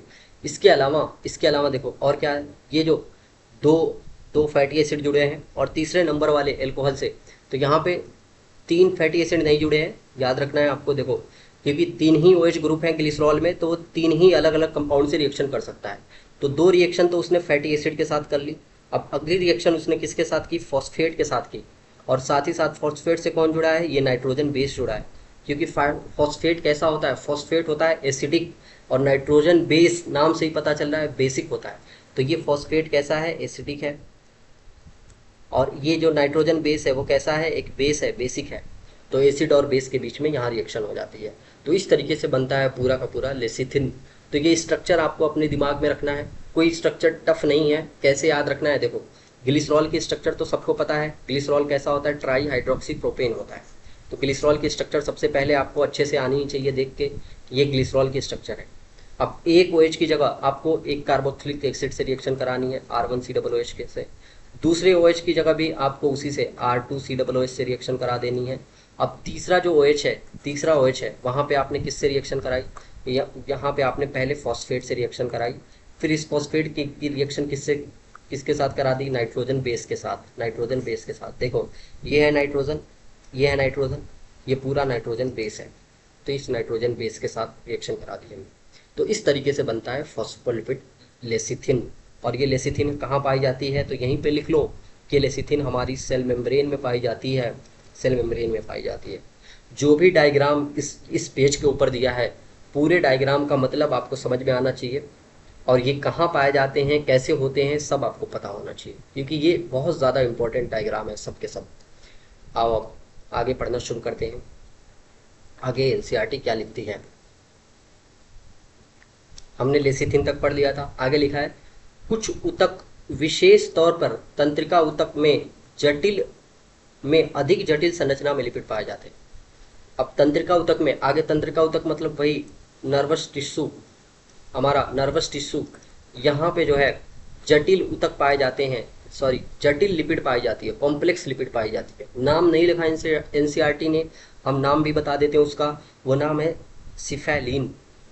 ये हमारी तंत्रिका ऊतक में पाई जाती है, नर्वस टिश्यू में पाई जाती है। एक और ग्लाइकोलिपिड, कॉम्प्लेक्स लिपिड का नाम याद रखना, वो है ग्लाइकोलिपिड। ठीक है, ये कहाँ पाई जाती है, सरफेस ऑफ सेल मेम्ब्रेन पे पाई जाती है। जब हम सेल वाला चैप्टर पढ़ते हैं तो वहाँ पे हम देखते हैं उसके सरफेस पे ग्लाइकोप्रोटीन पाया जाता है, ग्लाइकोलिपिड पाया जाता है। तो ये ग्लाइकोलिपिड क्या है, लास्ट में आ रहा है ना लिपिड, तो ये लिपिड होती है। अब ग्लाइको टर्म किसके लिए टर्म यूज में आता है? शुगर के लिए। तो ग्लाइको मतलब शुगर या फिर कार्बोहाइड्रेट। तो लिपिड और कार्बोहाइड्रेट मिलकर क्या बनाते हैं? ग्लाइकोलिपिड बनाते हैं। तो ये लिपिड और कार्बोहाइड्रेट के मिलने से बनता है कौन? ग्लाइकोलिपिड। ठीक है, आगे एक है तीसरे नंबर पे डेराइव्ड लिपिड। डेराइव्ड लिपिड मतलब जो सिंपल लिपिड और कंपाउंड लिपिड से डेराइव्ड होते हैं, सिंपल और कंपाउंड लिपिड से बनाए जाते हैं, वो क्या होते हैं? डेराइव्ड लिपिड होते हैं। एग्जाम्पल एक ही है, नाम याद रखना है आपको, कोलेस्ट्रॉल। एनसीईआरटी ने इस कोलेस्ट्रॉल का सिर्फ और सिर्फ स्ट्रक्चर बना के लिखा है। देखो कोलेस्ट्रॉल की स्ट्रक्चर बना के इसने दी है, एक बड़ा सा कोलेस्ट्रॉल, ये पूरी जो स्ट्रक्चर है, ये पूरी जो स्ट्रक्चर है वो किसकी बना के दी है? एनसीईआरटी ने कोलेस्ट्रॉल की दे रखी है। तो देख लो स्ट्रक्चर, एक बार देख लो ध्यान से कि कोलेस्ट्रॉल की ऐसी स्ट्रक्चर होती है। बस आपको सिंपल सा याद रखना है कि ये कोलेस्ट्रॉल है, ऐसा कोलेस्ट्रॉल दिखता है कुछ। ठीक है, तो बहुत ज़्यादा सुसज्जित है ना? देख लो कितना कितना ऑर्गेनाइज्ड है, ये बहुत ज़्यादा ऑर्गेनाइज्ड है। तो इसको मोस्ट ऑर्गेनाइज्ड ऑर्गेनिक कंपाउंड भी बोला जाता है कोलेस्ट्रॉल को। ठीक है, तो ये कोलेस्ट्रॉल के बारे में आप पढ़ लेना, सिंपल सा। अब आओ एनसीईआरटी आगे क्या पढ़ाती है हमें। आगे देखो, लिपिड हमने पढ़ लिया। लिपिड के बाद एनसीईआरटी न्यूक्लिक एसिड की तरफ बढ़ती है और न्यूक्लिक एसिड के बारे में पढ़ाना शुरू करती है। तो न्यूक्लिक एसिड के बारे में हम पढ़ेंगे। देखो क्या लिख रही है एनसीईआरटी। एनसीईआरटी लिख रही है कि जीवों में बहुत सारे कार्बनिक यौगिक विषम चक्रीय वलय युक्त भी होते हैं। ये विषम चक्रीय वलय युक्त मतलब क्या है? विषम चक्रीय मतलब देखो बहुत सारे कार्बनिक यौगिक जो है चक्रीय फॉर्म में साइक्लिक स्ट्रक्चर के रूप में पाए जाते हैं। अब ये साइक्लिक स्ट्रक्चर दो तरीके की हो सकती है। एक हो सकती है समचक्रीय, ठीक है, जो साइक्लिक स्ट्रक्चर होती है, एक कैसी हो सकती है? होमोसाइक्लिक समचक्रीय, और एक हो सकती है हेट्रोसाइक्लिक। अब इनका मतलब क्या है? जैसे आपने बेंजीन की स्ट्रक्चर देखी होगी, बेंजीन की स्ट्रक्चर ये है। तो बेंजीन में आप देख रहे हैं सिर्फ और सिर्फ कार्बन कार्बन पाया जाता है, सिर्फ और सिर्फ ये देखो कार्बन कार्बन 6 कार्बन पाए जाते हैं, C6H6, ये बेंजीन का फॉर्मूला होता है। तो सिर्फ और सिर्फ कार्बन कार्बन पाए जाते हैं, इसीलिए इसकी जो संरचना होती है उसको हम बोलते हैं होमोसाइक्लिक। ठीक है, सिर्फ और सिर्फ कार्बन है। लेकिन अगर कार्बन के अलावा कोई दूसरा कोई एलिमेंट्स आ जाए, नाइट्रोजन आ जाए, ऑक्सीजन आ जाए इस साइकिल के अंदर, तो उसको हम बोलते हैं हेट्रोसाइक्लिक। तो ये एनसीईआरटी हेट्रोसाइक्लिक कंपाउंड्स की ही बात कर रही है। ठीक है, और वो क्या होते हैं आओ पहले नोट्स से पढ़ लेते हैं, फिर एनसीईआरटी रीड करेंगे, जिससे एनसीईआरटी पढ़ने में सहूलियत होगी। देखो हम एनसीईआरटी में आगे पढ़ने वाले हैं न्यूक्लिक एसिड के बारे में। अब ये न्यूक्लिक एसिड क्या होते हैं? तो ये न्यूक्लियोटाइड के पॉलीमर होते हैं। बहुत सारे न्यूक्लियोटाइड मिलकर क्या बनाते हैं? न्यूक्लिक एसिड बनाते हैं। अब न्यूक्लिक एसिड के दो फेमस एग्जाम्पल डीएनए और आरएनए। डीएनए का फुल फॉर्म क्या होता है? Deoxyribo nucleic acid. इसमें जो शुगर पाया जाता है वो डीऑक्सीराइबोज शुगर पाई जाती है, इसीलिए इसका फुल फॉर्म होता है डीऑक्सीराइबोज न्यूक्लिक एसिड। अगला आरएनए जो होता है, आरएनए का full form ribo nucleic acid. इसमें शुगर कौन सी पाई जाती है? राइबोज शुगर पाई जाती है, इसीलिए इसका नाम है राइबो न्यूक्लिक एसिड। ये दोनों जो है जेनेटिक मटेरियल का काम करते हैं, अनुवांशिक पदार्थ का काम करते हैं, एक पीढ़ी से दूसरे पीढ़ी में जेनेटिक इन्फॉर्मेशन को ले जाने का काम करते हैं, इसीलिए इनको जेनेटिक मटेरियल बोलते हैं। अब न्यूक्लियोटाइड के बारे में पहले पढ़ लें, तब तो हम न्यूक्लिक एसिड के बारे में समझ पाएंगे, क्योंकि न्यूक्लिक एसिड किसका पॉलीमर है? न्यूक्लियोटाइड का पॉलीमर है। तो न्यूक्लियोटाइड क्या होते हैं? तो न्यूक्लियोटाइड 3 अलग अलग तरीके के ऑर्गेनिक कंपाउंड से मिलकर बने हैं। बेसिकली देखा जाए 2 ही ऑर्गेनिक कंपाउंड है, और तीसरा क्या है यहाँ पे? फॉस्फेट है।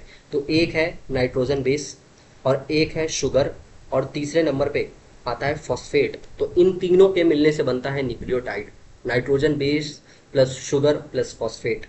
सिर्फ और सिर्फ अगर नाइट्रोजन बेस और शुगर मिले तो उससे बनता है न्यूक्लियोसाइड, और अगर उस न्यूक्लियोसाइड से फॉस्फेट जुड़ जाए तो उससे बनता है न्यूक्लियोटाइड। आगे हम देखेंगे कैसे न्यूक्लियोटाइड और न्यूक्लियोसाइड बनते हैं।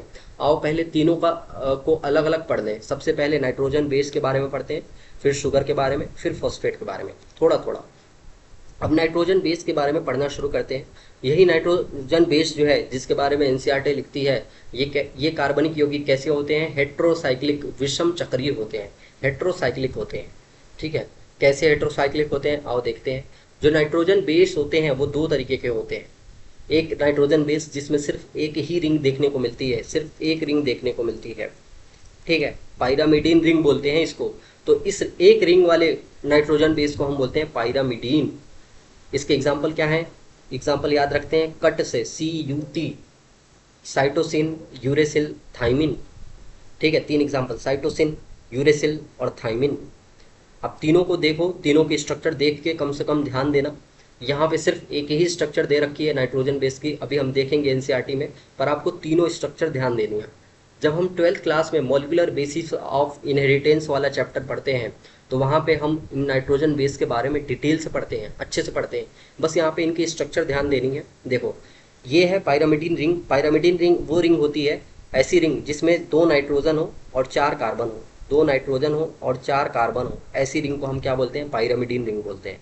तो ये है 2 नाइट्रोजन और 4 कार्बन। अब गिनती, इसमें शुरुआत नंबरिंग कहाँ से शुरू करते हैं? ये नीचे वाले कार्बन से। तो 1 2 3 4 5 6, 6 नंबर की रिंग है, 6 6 की, है ना। देखो शुरुआत कहाँ है नंबरिंग की? 1 2 3 4 5 6, ये 6 कम एलिमेंट्स की रिंग है।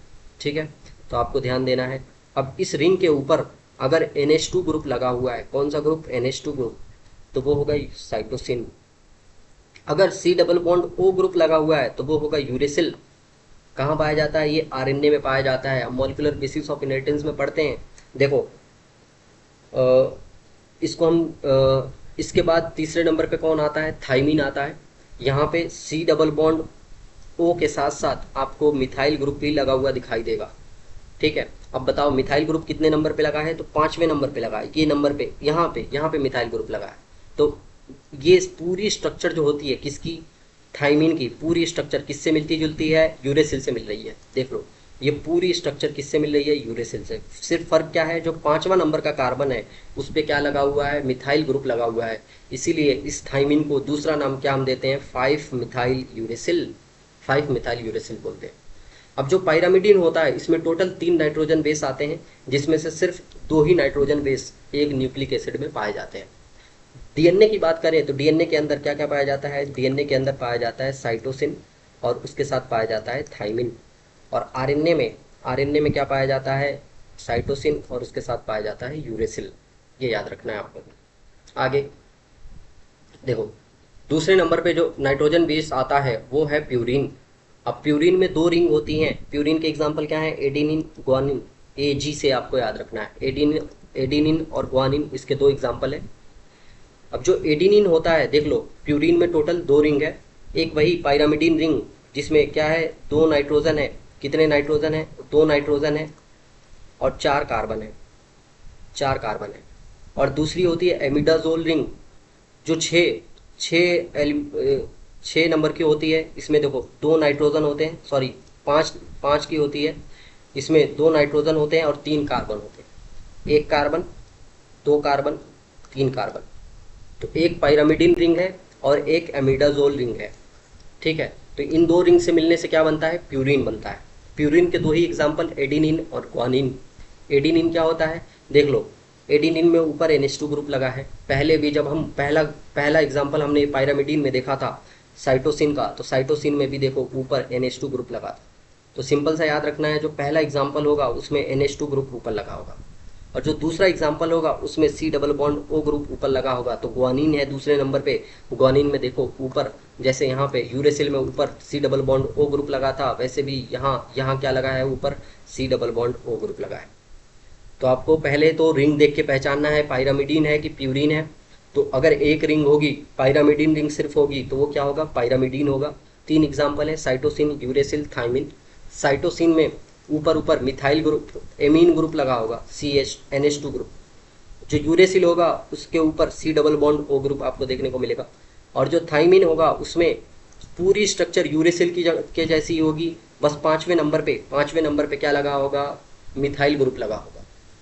ऐसे ही प्यूरिन में के स्ट्रक्चर में 2 रिंग पाई जाएगी, एक पायरामिडीन रिंग, एक एमिडाजोल रिंग। अब पायरामिडीन रिंग जो होती है उसके ऊपर देखो यहाँ भी NH2 ग्रुप पाया जाता है, एडिनिन पहले वाले एग्जाम्पल में। और दूसरे वाले एग्जाम्पल में देख लो यहाँ पे C double bond O group पाया जाता है, इसमें ग्वानिन में। तो ये याद रखना है। अब प्यूरिन जो होते हैं दोनों, एडिनिन और ग्वानिन, ये दोनों DNA और RNA दोनों में पाए जाते हैं।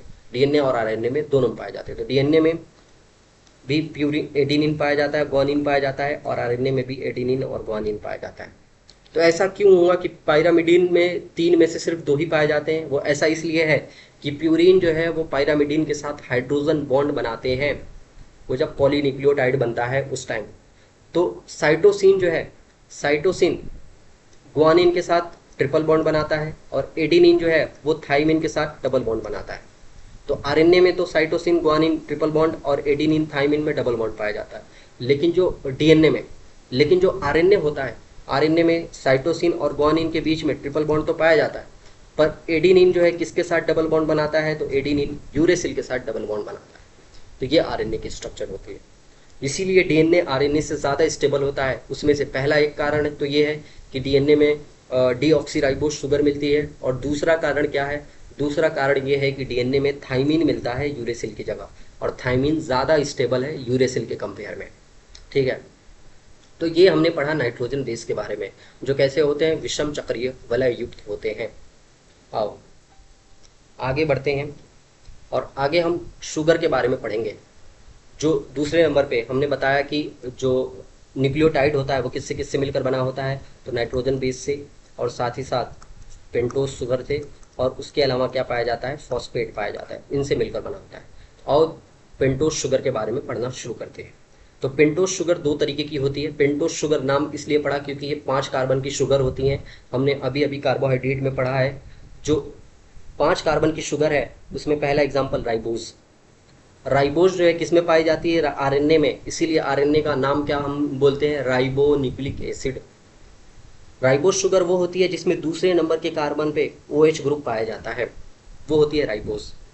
और अगर दूसरे नंबर के कार्बन पे OH ग्रुप नहीं पाया जाता है, OH ग्रुप हट जाता है, ऑक्सीजन यहाँ से हट जाता है, तो इसीलिए इसको हम बोलते हैं डी ऑक्सी, क्योंकि ऑक्सीजन हट गया है यहाँ से, इसलिए OH की जगह सिर्फ H पाया जाता है यहाँ पे, तो इसीलिए हम बोलते हैं इसको डी ऑक्सी राइबोस। ये कहाँ पाया जाता है? डीएनए में। तो डीएनए का नाम इसीलिए पड़ता है डी ऑक्सी राइबोस शुगर। तो ये बात आपको याद रखनी है। तो डीएनए में OH ग्रुप नहीं पाया जाता। अब OH ग्रुप ना पाए जाने की वजह से, OH ग्रुप होता तो कोई रिएक्शन करता, क्योंकि OH के पास, ऑक्सीजन के पास, यहाँ पे हम केमिस्ट्री में पढ़ते हैं, OH जो है ऑक्सीजन के आउटर मोस्ट शेल में 6 इलेक्ट्रॉन होते हैं। तो ये कितने बॉन्ड बना रहा है? एक बॉन्ड तो कार्बन के साथ बना रहा है, ये दूसरे नंबर के कार्बन के साथ, और एक बॉन्ड इस हाइड्रोजन के साथ बना रहा है। तो यहाँ पे 2 लोन पेयर पाए जाएंगे, और 2 लोन पेयर की वजह से ये रिएक्ट कर सकता है किसी से, बेस का काम करेगा, और किसी से रिएक्ट कर जाएगा। तो ज़्यादा जो रिएक्टिव होगा वो कम स्टेबल होगा, इसीलिए आरएनए कम स्टेबल होता है डीएनए के कंपेयर में। अब डीएनए पे यहाँ पे OH ग्रुप पाया ही नहीं जाता, ऑक्सीजन पाया ही नहीं जाता, तो उसके ऊपर लोन पेयर भी नहीं पाया जाएगा, तो इसलिए वो लेस रिएक्टिव होगा। तो ribose, deoxy ribose sugar less reactive होती है और हाई स्टेबल होती है, हाईली स्टेबल होती है, हाईली स्टेबल होती है। और राइबोस शुगर इसका उल्टा, मोर रिएक्टिव और कम स्टेबल होती है, लेस स्टेबल होती है। आगे तीसरे नंबर पे आता है फॉस्फेट। फॉस्फेट का फॉर्मूला PO4-3। अब ये जो फॉस्फेट होता है वो फॉस्फेरिक एसिड से बनता है, फॉस्फोरिक एसिड से बनता है ना, H3PO4 इससे बनता है। ये अगर 3 हाइड्रोजन यहाँ से निकल जाएंगे तो क्या बन जाएगा? इससे फॉस्फेट बन जाएगा। तो ये जो फॉस्फेट होता है, इसी की वजह से जो डीएनए होता है या आरएनए होता है उसका नेचर होता है एसिडिक, और इसी की वजह से उनके ऊपर आता है निगेटिव चार्ज। तो कोई भी पूछे डीएनए एसिडिक क्यों है, तो फॉस्फेट की वजह से है। डीएनए के ऊपर निगेटिव चार्ज क्यों आता है, तो फॉस्फेट की वजह से आता है। ये सिंपल सा याद रखना है। अब जब इन्हीं तीनों को मिला देते हैं तो क्या बन जाता है? तब जाके हमारा न्यूक्लियोटाइड बनता है। लेकिन न्यूक्लियोटाइड बनने से पहले न्यूक्लियोसाइड बनता है। कैसे बनता है और देखते हैं। सबसे पहले देखो, ये एक नाइट्रोजन बेस है, कितने रिंग है? 2 रिंग, 1 रिंग 2 रिंग, तो जाहिर सी बात है ये क्या होगा? प्यूरिन होगा। अब प्यूरिन में पहले ऊपर क्या मिल गया आपको? NH2 ग्रुप मिल गया, तो आपने इसको क्या बोल दिया? ये तब तो होगा एडिनिन, एडिनिन होगा। ठीक है, ये एडिनिन है क्योंकि 2 रिंग है और ऊपर NH2 ग्रुप है, तो ये एडिनिन है। अब प्यूरिन में जो है 9वें नंबर का जो कार्बन होता है, 9वें नंबर का जो नाइट्रोजन होता है, उसके साथ शुगर का, ये शुगर है, पेंटोस शुगर है, उसका पहले नंबर का जो कार्बन होता है वो रिएक्ट करता है और एक बॉन्ड बनाता है जिसको हम बोलते हैं N glycosidic linkage, N glycosidic linkage. तो जब ये नाइट्रोजन बेस और शुगर मिल जाते हैं तो इसी के मिलने से अब क्या बन चुका है? ये बन चुका है न्यूक्लियोसाइड, न्यूक्लियोसाइड बन चुका है। यहाँ तक बन चुका है न्यूक्लियोसाइड। नाइट्रोजन बेस और शुगर के मिलने से क्या बन चुका है? न्यूक्लियोसाइड बन चुका है। आगे आगे अगर इसके साथ शुगर के साथ फॉस्फेट जोड़ दिया जाए, फॉस्फेट पाँचवें नंबर, शुगर का जो पाँचवें नंबर का कार्बन है उसके साथ यही फॉस्फोरिक एसिड आता है और जुड़ जाता है, फॉस्फेट आके जुड़ जाता है। और कौन सा बॉन्ड बनाता है? Phosphoester bond. तो इस तरीके से जब फॉस्फेट जुड़ जाएगा तो पूरी स्ट्रक्चर को हम क्या बोल देंगे? पूरी स्ट्रक्चर को न्यूक्लियोटाइड बोल देंगे। इस पूरी स्ट्रक्चर को हम क्या बोल देंगे? न्यूक्लियोटाइड बोल देंगे। तो न्यूक्लियोसाइड में क्या होता है? सिर्फ और सिर्फ नाइट्रोजन बेस होता है, और उसके साथ कौन होता है? नाइट्रोजन बेस के अलावा हाँ शुगर होती है। और जो न्यूक्लियोटाइड होता है नाइट्रोजन बेस शुगर के अलावा इसमें और क्या जुड़ जाता है? साथ में फॉस्फेट जुड़ जाता है, तो बन जाता है पूरा का पूरा न्यूक्लियोटाइड। अब हमारी एनसीईआरटी में न्यूक्लियोसाइड और न्यूक्लियोटाइड के नाम लिख रखे हैं। अब उनके नाम लिखने के कुछ तरीके होते हैं, कुछ रूल होते हैं। आओ उन रूल को पढ़ते हैं ताकि हम उनके नाम लिख सकें। तो देखो नाम लिखने का तरीका क्या है। तो कभी भी तुम्हें अगर न्यूक्लियोसाइड का नेमिंग करना हो, न्यूक्लियोसाइड का नेमिंग करना हो तो उसकी नेमिंग के लिए कुछ चीज़ें याद रखनी होंगी। अगर न्यूक्लियोसाइड में, उस न्यूक्लियोसाइड में प्यूरीन नाइट्रोजन बेस आ रहा होगा तो उसमें सफिक्स लगाते हैं साइन।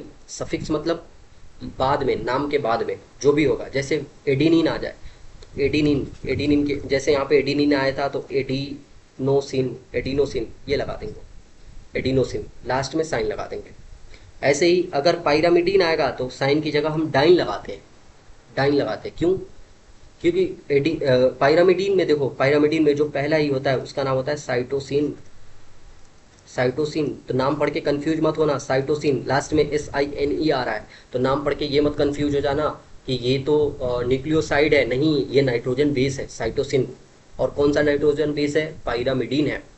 तो पायरामिडीन में अगर, पायरामिडीन अगर नाइट्रोजन बेस आता है तो उसके लास्ट में क्या लगाते हैं? डाइन लगाते हैं। क्या लगाते हैं? डाइन। तो बताओ क्या हो जाएगा? साइटोडाइन हो जाएगा, साइटोडाइन हो जाएगा इसका नाम। ठीक है, जैसे देखो एडिन, एडिनिन क्या है? ये नाइट्रोजन बेस है। और राइबोज क्या है? शुगर है। तो क्या बन जाएगा? एडिनोसिन बन जाएगा। लास्ट में क्या लगा दिया हमने? साइन लगा दिया। लेकिन अगर एडिनिन की जगह, एडिनिन, ऐसे ही ग्वानिन, ग्वानिन भी क्या है? एक नाइट्रोजन बेस है। और कौन सा है? प्यूरिन है। तो ये भी प्यूरिन है, ये भी प्यूरिन है। ठीक है, प्यूरिन, प्यूरिन। तो इसके साथ राइबोज जोड़ा तो हमने क्या लिख दिया? ग्वानोसाइन, ग्वानोसिन लिख दिया। तो ये सिंपल सा है। जब भी प्यूरिन जुड़ेंगे तो सफिक्स क्या लगाना है? साइन लगाना है। लेकिन अगर पायरामिडीन जुड़ा तो उसके लिए सफिक्स क्या लगाना है? डाइन लगाना है, DINE। जैसे देखो साइटोसिन, नाम में ही सिन पहले से आ गया, कंफ्यूज मत होना। मैंने कहा साइटोसिन क्या है? नाइट्रोजन बेस है। अब इसके साथ राइबोज जुड़ गया तो बताओ नाइट्रोजन बेस प्लस शुगर क्या मिलाते, मिलकर बनता है? न्यूक्लियोसाइड बनता है। अब न्यूक्लियोसाइड में अगर आ जाए नाइट्रोजन बेस पायरामिडीन, पायरामिडीन तो बताओ क्या लगाते हैं? डाइन लगाते हैं। तो देखो आ गया साइटिडाइन। ऐसे ही अगर यूरेसिल आ जाए, यूरेसिल आ जाए तो क्या लगा देंगे? यूरेसिल आएगा तो यूरिडाइन आ जाएगा, है ना। और ये सारे नाम लिखने के तरीके होते हैं। आगे देखो, अब RNA में यही 4 नाइट्रोजन बेस पाए जाते हैं तो RNA में ये 4 अलग अलग नाम हो सकते हैं। अब अगर न्यूक्लियोसाइड से अगर न्यूक्लियोटाइड बन जाए, न्यूक्लियोटाइड बन जाए तो बताओ न्यूक्लियोटाइड की नेमिंग में हम क्या लगाते हैं? तो न्यूक्लियोटाइड की नेमिंग में चाहे प्यूरिन हो चाहे पायरामिडीन हो, लास्ट में आपको आइलिक एसिड लगाना है। आइलिक एसिड, सिंपल सा YLIC और आगे एसिड। देखो जैसे अब पूरा ये एडिनोसिन क्या था? न्यूक्लियोसाइड था, न्यूक्लियोसाइड था। इस एडिनोसिन में हमने क्या लगा दिया? फॉस्फेट लगा दिया। तो न्यूक्लियोसाइड में जैसे ही फॉस्फेट जुड़ता है क्या बन जाता है? न्यूक्लियोटाइड बन जाता है। तो बताओ अब न्यूक्लियोटाइड के नाम में क्या लगाएंगे? आइलिक एसिड लगाएंगे। तो क्या हो जाएगा? Adenylic acid. Adenosine plus phosphate, adenylic acid. ठीक है, अब कितने फॉस्फेट जुड़े हैं? एक फॉस्फेट जुड़ा है तो नाम क्या पड़ सकता है इसका? एडिनोसिन मोनोफॉस्फेट, ऐसे भी लिख सकते हैं, एडिनोसिन मोनोफॉस्फेट, है ना। नाम लिखने का दूसरा तरीका, थोड़ा ध्यान देना इस पे। क्या है नाम लिखने का दूसरा तरीका? देखो एक तो तरीका है एडिनाइलिक एसिड लिख दो, एक और क्या है? एडिनोसिन, और इसके साथ कितने फॉस्फेट जुड़े हैं? एक फॉस्फेट, तो बोल देंगे एडिनोसिन मोनोफॉस्फेट। अगर एक की जगह 2 फॉस्फेट जुड़ा होता तो और एक फॉस्फेट जोड़ देते तो क्या नाम पड़ जाता? Adenosine diphosphate. और बताओ एक और फॉस्फेट जोड़ देते, 3 फॉस्फेट जोड़ देते तो क्या बन जाता? Adenosine triphosphate. यही तो ATP है, यही तो ATP है जिसको हम ऊर्जा का सिक्का कहते हैं, है ना, कॉइन ऑफ एनर्जी बोलते हैं ATP। तो ATP क्या होता है? Adenosine triphosphate. है ना। आज समझ गए एटीपी क्या होता है, यही एटीपी। तो इस तरीके से हम नेमिंग करते हैं। ऐसे देखो, ग्वानोसाइन था, क्या है ग्वानोसाइन, न्यूक्लियोसाइड है, इसमें फॉस्फेट जुड़ गया तो क्या बन जाएगा, ग्वानाइलिक एसिड। आइलिक एसिड लास्ट में लगा दिया। अब कितना फॉस्फेट जुड़ा है, एक फॉस्फेट जुड़ा है, तो दूसरा नाम लिखने का तरीका क्या होगा, guanosine monophosphate, GMP, guanosine monophosphate. ये तरीका होता है न्यूक्लियोसाइड के नाम लिखने के। तो अभी तक जितने हमने नाम लिखे वो सब के सब आरएनए के नाम लिखे, क्योंकि सब में कौन सी शुगर आ रही थी, बताओ। आरएनए डीएनए किस हिसाब से पहचानते हैं, हाँ शुगर के हिसाब से। जिसमें शुगर होगी राइबोज, वो होगा आरएनए। देखो सब में शुगर क्या थी, राइबोज राइबोज थी। अगर शुगर होगी डीऑक्सी राइबोज, तो नाम कैसे लिखेंगे, तो नाम लिखने में कुछ भी नहीं है। पहले जो एडिनिन था, राइबोज शुगर मिल रही थी, तो नाम हमने लिखा था एडिनोसिन। अगर एडिनिन के साथ डीऑक्सीराइबोस शुगर मिल जाए, डीऑक्सीराइबोस शुगर, यहाँ पे देखो, यहाँ पे जैसे वो डीऑक्सीराइबोस शुगर ही जोड़ रखा है, ये शुगर देखो, ये डीएनए ही बना के रखा है वो। ये शुगर देख लो, यहाँ पे दूसरे नंबर पे क्या है, एच ग्रुप है सिर्फ, तो ये शुगर कौन सी है, डीऑक्सीराइबोस शुगर। तो ये डीऑक्सीराइबोस शुगर है, तो इसका नाम एडिनिन के साथ जुड़ा, डीऑक्सीराइबोज। तो क्या पड़ेगा नाम, बताओ। पहले क्या पढ़ा था, एडिनोसिन, बस उसके आगे लगा दो डीऑक्सी, तो क्या नाम पड़ जाएगा, डीऑक्सी एडिनोसिन। अब डीऑक्सी एडिनोसिन में अगर फॉस्फेट जुड़ जाए तो क्या नाम पड़ जाएगा, डीऑक्सी एडिनोइलिक एसिड, है ना। क्या बन जाएगा, अब न्यूक्लियोटाइड बन जाएगा। शॉर्ट में इसको क्या लिख सकते हैं, डीऑक्सी एडिनोसिन। डीऑक्सी एडिनोसिन, एक ही फॉस्फेट जुड़ा है तो मोनोफॉस्फेट। ऐसे ही बन सकता है डीऑक्सी एडिनोसिन डाइफॉस्फेट, ऐसे ही बन सकता है डीऑक्सी एडिनोसिन ट्राइफॉस्फेट। इस तरीके से अलग अलग फॉस्फेट बन सकते हैं। तो आपको न्यूक्लियोटाइड की नेमिंग पता होनी चाहिए, यहाँ पे मैंने लिख के दी है, तो सबका आप एक एक बार खुद से करके चेक कर लो, ताकि आपको सारे के सारे न्यूक्लियोटाइड और न्यूक्लियोसाइड के नाम लिखने आ जाए। यहाँ पे मैंने जितने भी संभव केस हो सकते थे सब के सब आपके सामने लिख दिया है ना, सब के सब आपके सामने लिख दिया। चूंकि आरएनए और डीएनए में दोनों में चार चार नाइट्रोजन बेस ही पाए जाते हैं। आरएनए में क्या क्या पाया जाता है, एडेनिन पाया जाता है, गुआनिन पाया जाता है, साइटोसिन पाया जाता है और यूरेसिल पाया जाता है। तो इधर सब कुछ आरएनए का लिखा हुआ है। डीएनए की अगर बात करें, डीएनए में एडिनिन गुआनिन तो पाए ही पाए जाएंगे। एडिनिन गुआनिन तो डीएनए आरएनए दोनों में पाए जाते हैं। साथ में साइटोसिन भी पाया जाता है, तो ये डीएनए आरएनए दोनों में पाया जाता है। हाँ, बस यहाँ पे यूरेसिल की जगह थाइमिन पाया जाता है, तो ये आपको याद रखना है। तो यहाँ तक था न्यूक्लियोटाइड्स के बारे में और न्यूक्लियोसाइड्स के बारे में, और यही था सब कुछ न्यूक्लिक एसिड।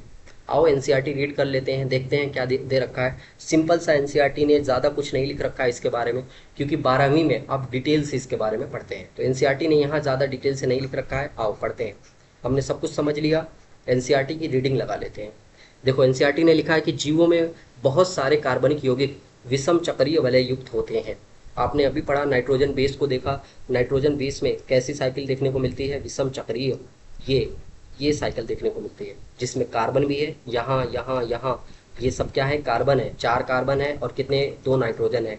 और इस साइकिल को हम क्या बोलते हैं, पायरामिडीन रिंग बोलते हैं। तो यही विषम चक्रीय हेट्रोसाइक्लिक स्ट्रक्चर है, ठीक है। इनमें से कुछ नाइट्रोजन क्षार, अब नाइट्रोजन बेस के एग्जाम्पल लिखे हैं, एडिनिन गुआनिन, तुम बताओ क्या है, पायरामिडीन है कि प्यूरिन है, प्यूरिन है ना। आगे जो है साइटोसिन यूरेसिल थाइमिन, ये क्या है, पायरामिडीन है। ये जो है, ये नाइट्रोजन बेस शर्करा से जुड़कर न्यूक्लियोसाइड बनाते हैं। मैंने बताया नाइट्रोजन बेस और साथ में कौन आ जाए, शुगर आ जाए, बताओ क्या बनाएंगे, न्यूक्लियोसाइड बनाएंगे, न्यूक्लियोसाइड, है ना। यदि इनमें फॉस्फेट समूह भी शर्करा से स्टरीकृत हो जाए तो न्यूक्लियोटाइड बनता है। अब बताओ, इस न्यूक्लियोसाइड में अगर हम फॉस्फेट भी जोड़ दें तो बताओ आगे चल के क्या बन जाएगा, आगे चल के बन जाएगा न्यूक्लियोटाइड, आगे चल के न्यूक्लियोटाइड बन जाएगा। ये लिख रखा है एनसीईआरटी ने, ठीक है। अब देखो आगे क्या लिख रखा है एनसीईआरटी ने, एडिनोसिन, एडिनोसिन गुआनोसिन, है ना, एडिनोसिन, सिन आ रहा है आगे, एडिनोसिन, एडिनोसिन, एडिनोसिन का मतलब लास्ट में सिन आ रहा है, इसका मतलब क्या है, ये न्यूक्लियोसाइड है ना। एडिनिन नाइट्रोजन बेस हो, उसके साथ कौन जुड़ा हो, शुगर जुड़ी हो, कौन सी शुगर, राइबोस शुगर, तो क्या बन जाएगा, एडिनोसिन बन जाएगा, एडिनोसिन। आप बोलोगे सर राइबोस शुगर ही क्यों जुड़ेगी, क्योंकि यहाँ पे एडिनोसिन है। अगर डी ऑक्सी राइबोस शुगर जुड़ती डीऑक्सी राइबोज शुगर जुड़ती तो बताओ नाम क्या होता? हाँ, नाम होता डीऑक्सी एडिनोसिन। डीऑक्सी एडिनोसिन, तब ये नाम होता। तो ये याद रखना है आपको। देखो एडिनोसिन, गुआनोसिन, आगे हाँ थाइमिडिन, यूरिडिन। अब थाइमिडिन यूरिडिन, यहाँ पे थाइमिडिन क्यों बोल रहा है? थाइमिडिन क्योंकि थाइमिन क्या है? थाइमिन पायरामिडीन है, और पायरामिडीन में हम क्या लगाते हैं? डाइन लगाते हैं। ऐसे ही यूरिडिन आता है। तो ये सब कुछ न्यूक्लियोसाइड के नाम लिख रखे हैं जो मैंने आपको बता दिए। आगे जो है, आगे बढ़ते हैं। देखो यहाँ पे लिख रखा है। ऐसे ही आता है साइटिडिन। साइटिडिन, ये सब क्या है? न्यूक्लियोसाइड हैं। देख लो एनसीईआरटी लिख रही है, ये सब न्यूक्लियोसाइड हैं। आगे एडिनेलिक अम्ल, एडिनाइलिक एसिड, जिसको हम क्या बोले इंग्लिश में? Adenylic acid. ऐसे ही थाइमिडाइलिक एसिड, ग्वानाइलिक एसिड, है ना? नाम पढ़ते पढ़ते आप बता दो ये न्यूक्लियोसाइड है कि न्यूक्लियोटाइड है, पढ़ते पढ़ते बता दो। यूरिडिलिक अम्ल, साइटिडिलिक एसिड, है ना? ये सब क्या है? न्यूक्लियोटाइड्स हैं। क्योंकि लास्ट में क्या आ रहा है? आइलिक एसिड आ रहा है, आइलिक अम्ल आ रहा है। तो हिंदी है इसलिए अम्ल अम्ल दिख रहा है। तो आप इंग्लिश में ही नाम याद रखो, थोड़ा बोलने में आसानी होती है। Adenylic acid, thymidylic acid, guanylic acid, है ना? बोलने में थोड़ा आसानी होती है। अब जो न्यूक्लिक एसिड है, मैंने कहा था दो होते हैं, एक होता है डीएनए और एक होता है आरएनए। डीएनए का full form deoxy ribo nucleic acid, और आरएनए का full form ribo nucleic acid. ये दो न्यूक्लिक एसिड हमारे शरीर में पाए जाते हैं। और ये किसका काम करते हैं? ये काम करते हैं अनुवांशिक पदार्थों का। ये हमारे सेल के अंदर पाए जाते हैं और हमारी इंफॉर्मेशन को एक पीढ़ी से दूसरी पीढ़ी तक ट्रांसमिट करने के काम में आते हैं। तो ज़्यादातर ऑर्गेनिज्म में जेनेटिक मटेरियल डीएनए होता है, कुछ कुछ वायरसेस में जेनेटिक मटेरियल क्या होता है? आरएनए होता है।